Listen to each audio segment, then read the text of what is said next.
हाँ, तो आज हम लोग 12 शुरू कर रहे हैं।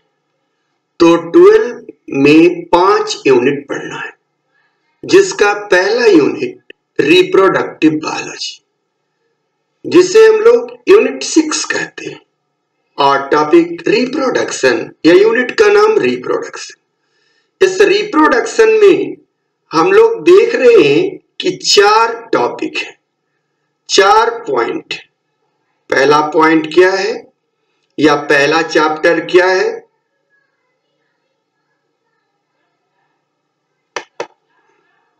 तो पहला चैप्टर क्या है?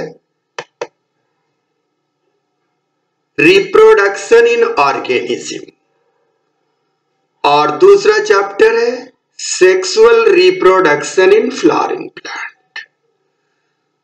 और तीसरा चैप्टर है ह्यूमन रिप्रोडक्शन, और चौथा रिप्रोडक्टिव हेल्थ। तो रिप्रोडक्शन इन ऑर्गेनिज्म पर आज हम लोग चर्चा करेंगे। वैसे भी हम जानते हैं कि जितने भी ऑर्गेनिज्म इस ग्लोब पर हैं, वे 5 किंगडम के अंदर क्लासिफाई है। तो ये 5 किंगडम के ऑर्गेनिज्म के रिप्रोडक्शन के बारे में आज जानना है। लेकिन सबसे पहले रिप्रोडक्शन इन ऑर्गेनिज्म नामक चैप्टर में हम लोग क्या जानेंगे, इस बात को पहले हम लोग देखते हैं।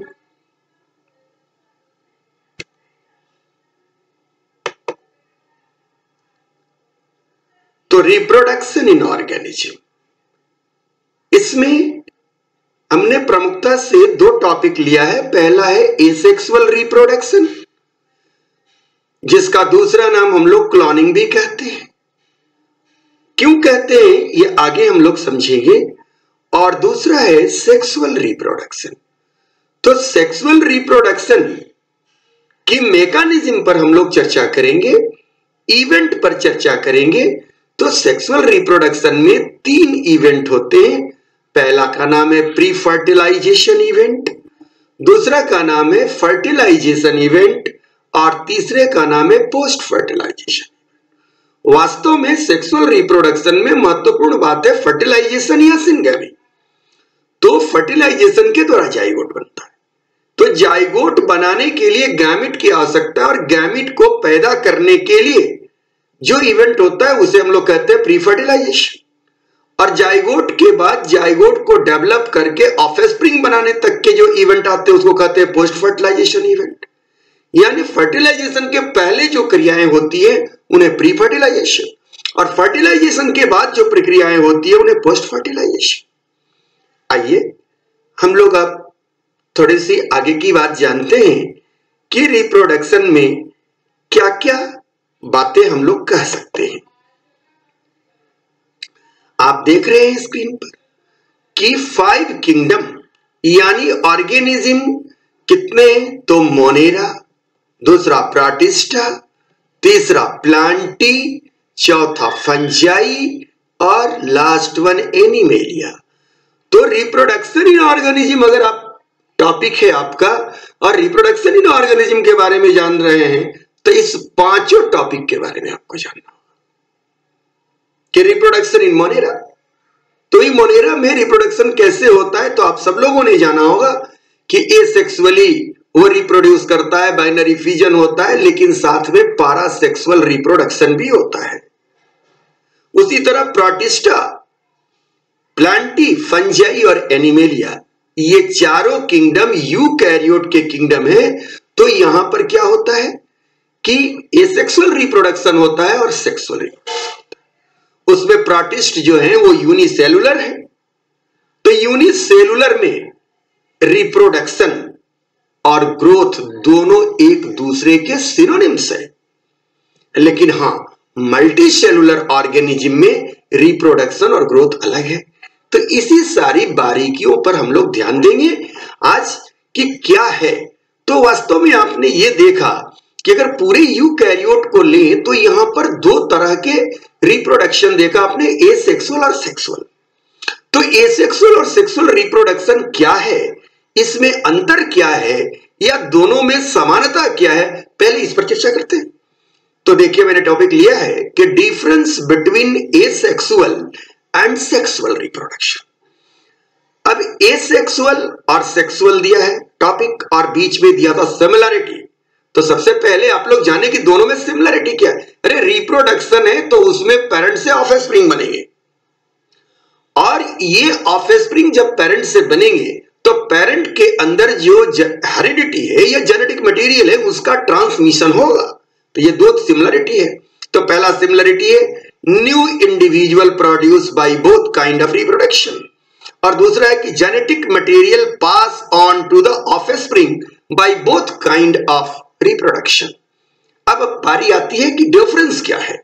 तो एसेक्सुअल रिप्रोडक्शन में पहला डिफरेंस है कि यूनिपेरेंटल केवल एक पेरेंट के द्वारा होता है, जबकि सेक्सुअल रिप्रोडक्शन में दो पेरेंट की आवश्यकता है। एसेक्सुअल रिप्रोडक्शन में offspring genetically identical to parent, sexual reproduction में offspring not genetically identical to parent. यह बात आप लोग समझ रहे। एसेक्सुअल रिप्रोडक्शन में यूज माइटोसिस यानी माइटोसिस नामक सेल डिवीजन का यूज होता है, जबकि सेक्सुअल रिप्रोडक्शन में यूज मियोसिस नामक सेल डिवीजन का यूज होता है। ऐसा नहीं केवल मियोसिस, माइटोसिस प्लस मियोसिस, और एसेक्सुअल में ओनली माइटोसिस। अब एसेक्सुअल में no gamete and fertilisation, neither gamete formation not fertilisation या syngamy takes place, but in the case of sexual reproduction must be gamete formation takes place and fertilization या syngamete takes place।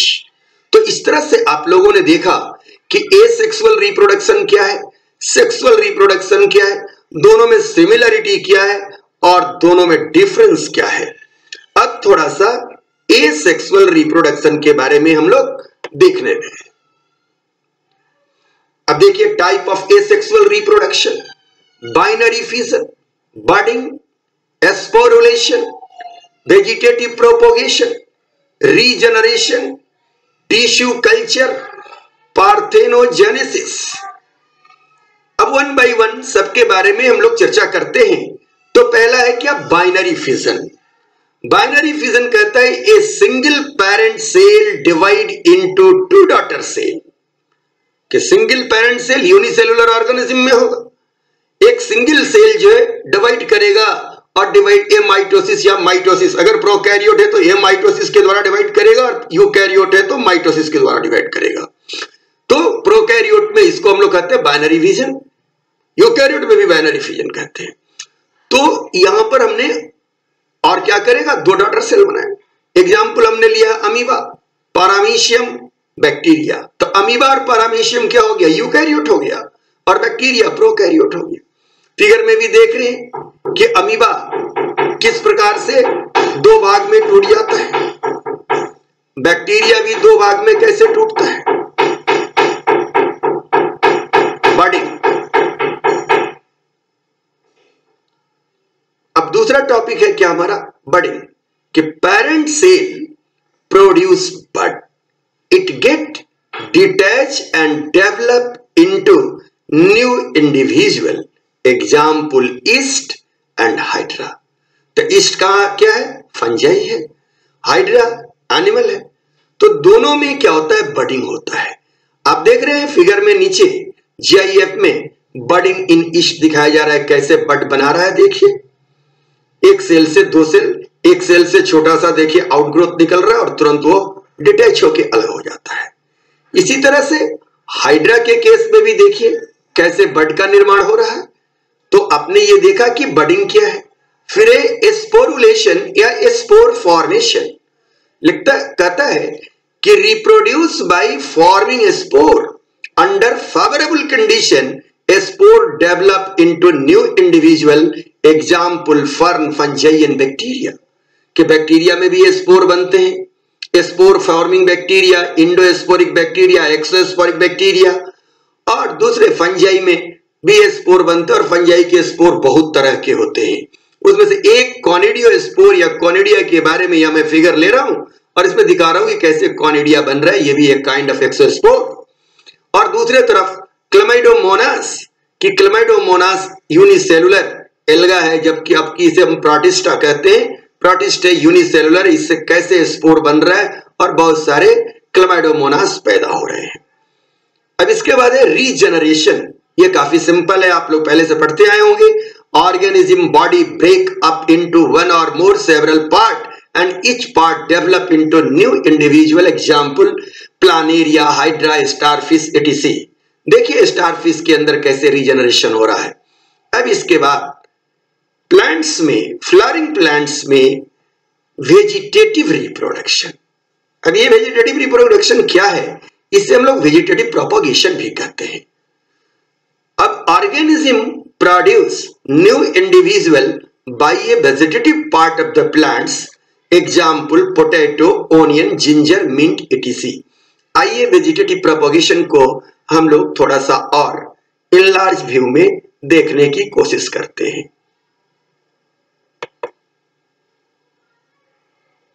अब देखिए कि vegetative propagation कैसे कैसे होता है। By stem, by underground stem, by leaf, by root. तो आप देख रहे हैं कि पोटैटो और जिंजर में बाय अंडरग्राउंड स्टेम से वेजिटेटिव प्रोपगेशन होता है, जबकि स्टेम के द्वारा कहां हो रहा है, तो वाटर हाइकेंथ में ऑफसेट के द्वारा हो रहा है, और बल्बिल के द्वारा कहां हो रहा है, एगेब में हो रहा है, और लीफ के द्वारा कहां हो रहा है, ब्रायोफिलम में हो रहा है। तो अब पूछेंगे आपके रूट के द्वारा कहां पर रिप्रोडक्शन होता है, तो एक पौधा है दलवर्जिया सिसो, जिसे हम लोग सीसम कहते हैं। सीसम में उसके रूट से वेजिटेटिव प्रोपगेशन होता है। अब वेजिटेटिव प्रोपगेशन के बाद अगली बात है प्लांट टिश्यू कल्चर, कि यह आर्टिफिशियल मोड है एसेक्सुअल रिप्रोडक्शन का। यह टेक्निक है, लेबोरेटरी का टेक्निक है, a very technical method of asexual propagation, the growing of plantlet from the small piece of plants tissue form the parent plants, use an artificial medium under the sterile condition. There are several advantages to use the tissue culture. अब देखिए यहां पर बात है कि plant tissue culture के बारे में मैं बहुत डिटेल यहां नहीं कह सकता हूं, बस इतनी बात कह सकता हूं कि ये काइंड ऑफ एसेक्सुअल रिप्रोडक्शन और ये टेक्निक है जो लैबोरेटरी में किया जाता है इन वाइट्रो। इसे हम लोग कहते हैं टेस्ट ट्यूब फॉरेस्ट प्रोडक्शन।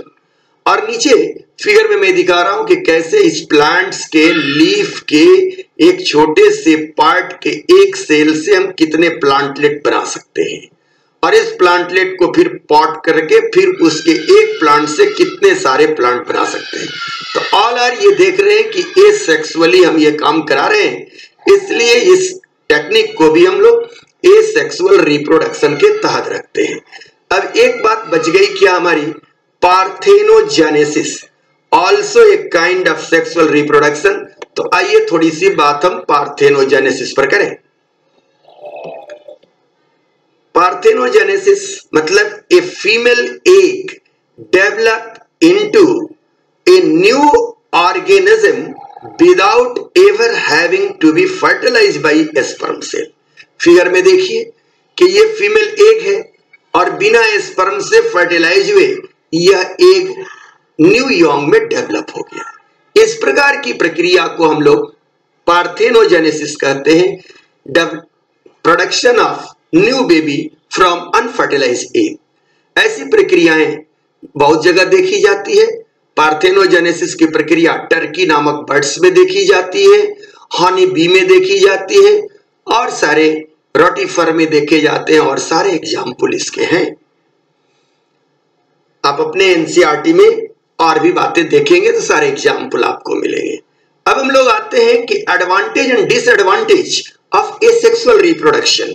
तो एडवांटेज देखिए, 4 एडवांटेज है। पहला क्या है, large number of offspring are reproduce very quickly from only one parent when condition are favourable. The large colony can form that can out compete other organism for nutrient and water. The large number of organism means that a species may survive when condition or the number of predator change.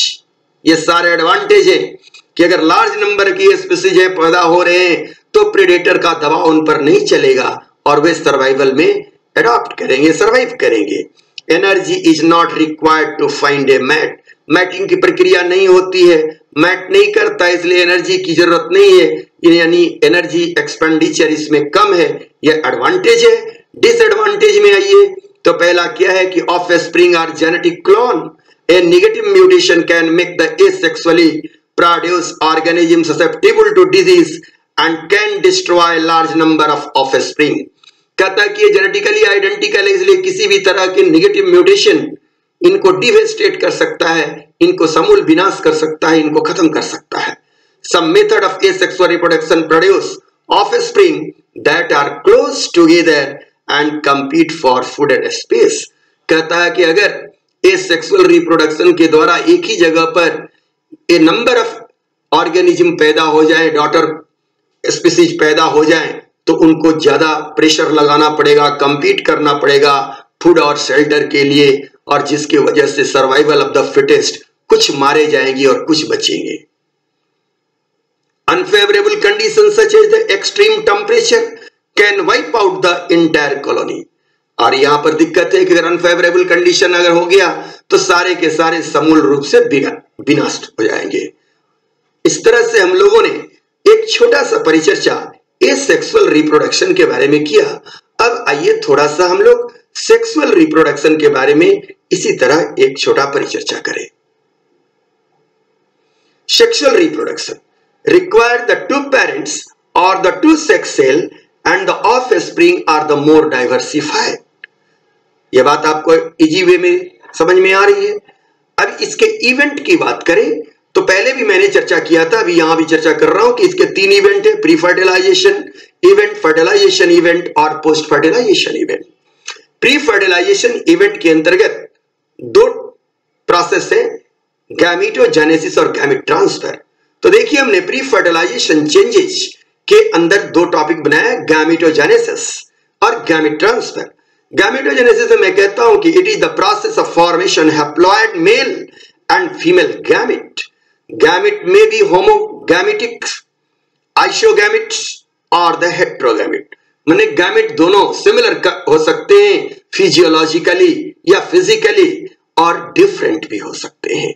ये बात और भी आप लोग आगे चल के हमसे समझेंगे। In heterogametes the male gamete is called antherozoid in the case of plant और sperm in the case of animal, and the female gamete is called the ovum. अब एक गैमेट ट्रांसफर के गैमेट तो बन गए, अब गैमेट कैसे transfer होंगे? तो कहता है कि pollination is the method of the gamete transfer in the higher plants as pollen grain contain male gamete.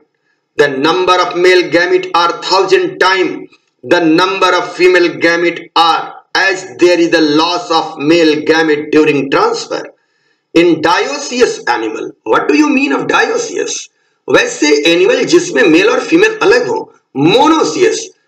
तो प्लांट्स के केस में मोनोसियस शब्द आता है जिसमें मेल और फीमेल एक ही प्लांट्स में हो।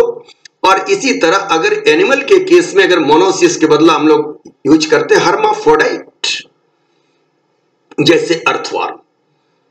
तो कहता है in dioecious animal there is a special mechanism for gamete transfer. अब टाइप ऑफ फर्टिलाइजेशन, अब प्री फर्टिलाइजेशन चेंजेस के बाद दूसरी बात क्या है? Type of fertilisation. ये 2 तरह के हैं, एक्सटर्नल फर्टिलाइजेशन और इंटरनल फर्टिलाइजेशन। फर्टिलाइजेशन का दूसरा नाम सिनगैमी। कहता है कि syngamy occur outside of the body of organism external and syngamy occur inside of the body the internal। अब किसमें एक्सटर्नल? तो कहता है एक्सटर्नल के एग्जाम्पल है बोनी फिश, एम्फीबियन, और इंटरनल के कौन है? Birds, animal, earthworm.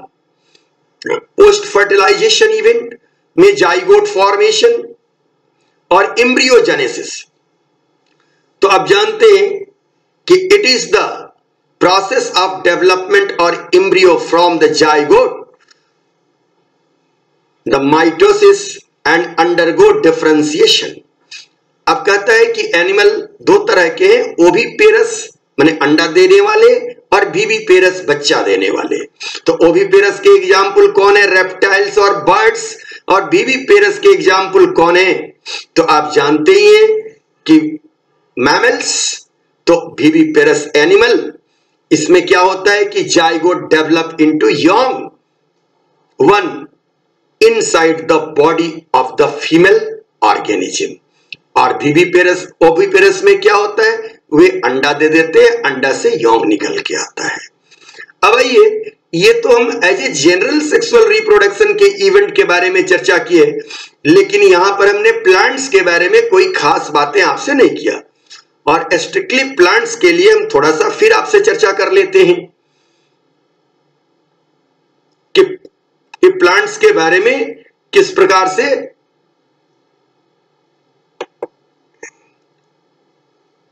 तो देखिए, sexual reproduction in plants and their events, इसमें भी वही 3 इवेंट है, pre fertilisation event, fertilization, double fertilization and the post fertilization. तो यहां भी प्री फर्टिलाइजेशन इवेंट में 2 इवेंट होगा, gametogenesis, formation of male gamete and female gamete, gamete transfer like pollen grain carry the male gamete are transferred to the stigma that lead to the fertilization. Ovule have egg. Fertilization, the process of fusion of gametes and formation of zygote. And अब लेकिन यहाँ पर एक बात जाननी है कि plants में 2 बार फर्टिलाइजेशन होता है, एक को सिंगैमी, दूसरे को ट्रिपल फ्यूजन कहते हैं। अब ट्रिपल फ्यूजन यानी डबल फर्टिलाइजेशन में क्या होता है, fusion of female gametophyte with 2 male gamete and produce endosperm. यह भी बात हम लोग आगे डिटेल देखेंगे। Post fertilization, the event after zygote formation after the embryogenesis is takes place. The ovary develop into fruit which develop into thick wall called the pericarp which is protective in function. अब pericarp मांसल भी हो सकता है, hard भी हो सकता है, फाइब्रस भी हो सकता है, पेरिकार्प एडिबल भी हो सकता है। मैंगो के केस में पेरिकार्प एडिबल है, पल्पी है, तो पेरिकार्प 3 भाग में बढ़ता है, इपिकार्प, मेजोकार्प, एंडोकार्प। अब आइए आगे हम लोग बढ़ते हैं।